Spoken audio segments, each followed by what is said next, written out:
सभी का मेरे चैनल पर बहुत बहुत स्वागत है। आज मैं आपको जो कहानी सुनाने जा रही हूँ वह एक लोक कथा है। राजस्थान की लोक कथा है, शीर्षक है ढोला मारू। कहानी शुरू करने से पहले हमेशा की तरह मेरी आपसे रिक्वेस्ट है, प्लीज़ मेरे चैनल को लाइक शेयर एंड सब्सक्राइब करें प्लीज़। चलिए शुरू करते हैं ढोला मारू।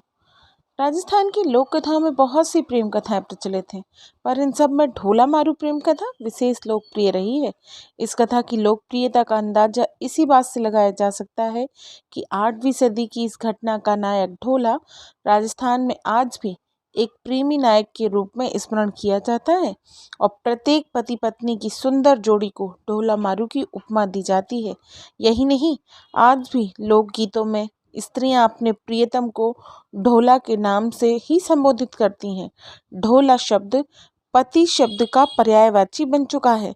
राजस्थान की ग्रामीण स्त्रियां आज भी विभिन्न मौक़ों पर ढोला मारू के गीत बड़े चाव से गाती हैं। तो चलिए शुरू करते हैं।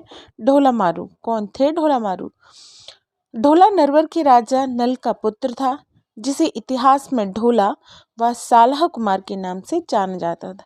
ढोला का विवाह बालपन में जंगलू देश के पुंगल नामक ठिकाने के स्वामी पंबार राजा पिंगल की पुत्री मारवड़ी के साथ हुआ। उस वक्त ढोला 3 वर्ष का, मारवड़ी मात्र 1.5 वर्ष की थी। इसीलिए शादी के बाद मारवड़ी को ढोला के साथ नरवर नहीं भेजा गया। बड़े होने पर ढोला की एक और शादी मालवड़ी के साथ हो गई। बचपन में हुई शादी के बारे को ढोला भी लगभग भूल चुका था। उधर जब मारवड़ी प्रौढ़ हुई तो माँ बाप ने उसे ले जाने के लिए ढोला को नरवर कई संदेश भेजे। ढोला की दूसरी रानी मालवड़ी को ढोला की पहली शादी का पता चल गया था। उसे यह भी पता चल गया था कि मारवड़ी जैसी बेहद सुंदर राजकुमारी कोई और नहीं। सो उसने डाह व ईर्ष्या के चलते राजा पिंगल द्वारा भेजे गए संदेश ढोला तक पहुंचने ही नहीं दिए। वह संदेश वाहकों को ढोला तक पहुंचने से पहले ही मरवा डालती थी।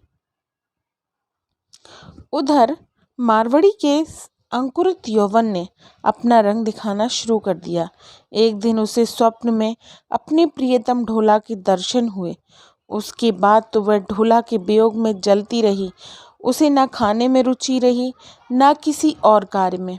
उसकी हालत देख उसकी माँ ने राजा पिंगल से ढोला को फिर से संदेश भेजने का आग्रह किया। इस बार राजा पिंगल ने सोचा, संदेश वाहक को तो मारवड़ी मरवा डालती है, इसीलिए इस बार क्यों न किसी चतुर ढोली को नरवर भेजा जाए, जो गाने के बहाने ढोला तक संदेश पहुंचा उसे मारवड़ी के साथ हुई उसकी शादी याद दिला दे। जब ढोली नरवर के लिए रवाना हो गया था तो मारवड़ी ने उसे अपने पास बुलाकर मारू राग में दोहे बनाकर दिए और समझाया कि कैसे ढोला के सम्मुख गाकर सुनाना है। ढोली ने मारवड़ी को वचन दिया कि वह जीता रहा तो ढोला को जरूर लेकर आएगा और मर गया तो वहीं का होकर रह जाएगा। चतुर ढोली याचक बनकर किसी तरह नरवर में ढोला के महल तक पहुंचने में कामयाब हो गया और रात होते ही उसने ऊंची आवाज में गाना शुरू किया। उस रात बादल छा रहे थे। अंधेरी रात में बिजलियां चमक रही थीं। झीणी झीणी पड़ती वर्षा की फुहारों ने शांत वातावरण में ढोली ने मल्हार राग में गाना शुरू किया। ऐसे सुहाने मौसम में ढोली की मल्हार राग का मधुर संगीत ढोला के कानों में गूंजने लगा और ढोला फन उठाए नाग की भांति राग पर झूमने लगा। तब ढोली ने साफ शब्दों में गाया, ढोला नरवर सेरिया धड़ पुंगल गलियां है। गीत में पुंगल व मारवाड़ी का नाम सुनते ही ढोला चौंका और उसने बालपन में हुई शादी की याद हो आई। ढोला ने तो मल्हार व मारू राग में मारवाड़ी के रूप सौंदर्य का वर्णन ऐसे किया जैसे पुस्तक खोलकर सामने रख दी गई हो। उसे सुनकर ढोला तड़फ उठा। दाढ़ी पूरी रात गाता रहा।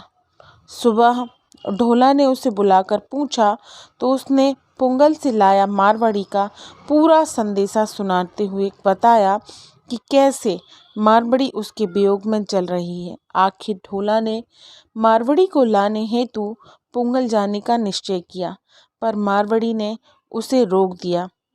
ढोला ने कई बहाने बनाए, पर मारवाड़ी ने किसी तरह रोक दिया। पर एक दिन ढोला एक बहुत तेज चलने वाले ऊंट पर सवार होकर मारवाड़ी को लेने चल दिया और पुंगल पहुंच गया। मारवाड़ी ढोला से मिलकर खुशी से झूम उठी। दोनों ने पुंगल में कई दिन बिताए और एक दिन ढोला ने मारवाड़ी को अपने साथ ऊंट पर बिठा नरवड़ जाने के लिए राजा पिंगल से विदा ली। कहते हैं रास्ते में रेगिस्तान में मारवाड़ी को सांप ने काट खाया, पर शिव पार्वती ने आकर मारवाड़ी को जीवन दान दिया। आगे बढ़ने पर ढोला उमर सुमरा के षड्यंत्र में फंस गया। उमर सुमरा ढोला को घास से मारकर मारवाड़ी को हासिल करना चाहता। सुबह उसके रास्ते में जाजम बिछा महफिल जमा कर बैठ गया। ढोला जब उधर से गुजरा तो उमर ने उससे मनुहार की कि ढोला को रोक लिया। ढोला ने मारवाड़ी को ऊंट पर बैठे रहने दिया और खुद उमर के साथ अमल की मनुहार लेने बैठ गया। डाड़ी गा रहा था। ढोला उमर अफीम की मनुहार ले रहे थे। उमर सुमरा के षड्यंत्र का ज्ञान ढोली की पत्नी को था। वह भी पुंगल की बेटी थी, सो उसने चुपके से इस षड्यंत्र के बारे में मारवाड़ी को बता दिया। मारवाड़ी ने ऊंट की एड़ मारी। ऊंट भागने लगा तो उसे रोकने के लिए ढोला दौड़ा। पास आते ही मारवाड़ी ने कहा, धोखा है, जल्दी ऊंट पर चढ़ो। ढोला उछलकर ऊंट पर चढ़ गया। उमर सुमरा ने घोड़े पर बैठ पीछा किया, पर ढोला का वह काला ऊंट उसके हाथ कहाँ लगने वाला था। ढोला मारवाड़ी को लेकर नरवर पहुंच गया और उमर सुमरा हाथ मलता रह गया। नरवर पहुंचकर चतुर ढोला सौतिया डाह की नोक-झोंक का समाधान भी करता है। मारवाड़ी व मारवाड़ी के साथ आनंद से रहने लगा। इसी ढोला का पुत्र लक्ष्मण हुआ। लक्ष्मण भानु और भानु का पुत्र परम प्रतापी वज्रदामा हुआ, जिसने अपने वंश का खोया हुआ राज्य ग्वालियर पुनः जीतकर कछवाहा राज्य लक्ष्मी का उद्धार किया। आगे चलकर इसी वंश का एक राजकुमार दुलेराय राजस्थान आया, जिसने माची, भाड़ारेज, खोह, डोड़वाड़ा आदि के मीणों को मारकर अपना राज्य स्थापित किया। उसके बाद उसके पुत्र कलिंग देव ने मीणों को परास्त कर आमेर पर अपना राज्य स्थापित किया।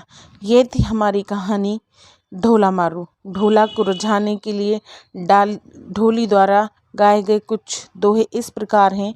आखड़ियाँ डावर भई, नयन गमाए रोए, क्यों सजना परदेस में रहा विपन्ना होई।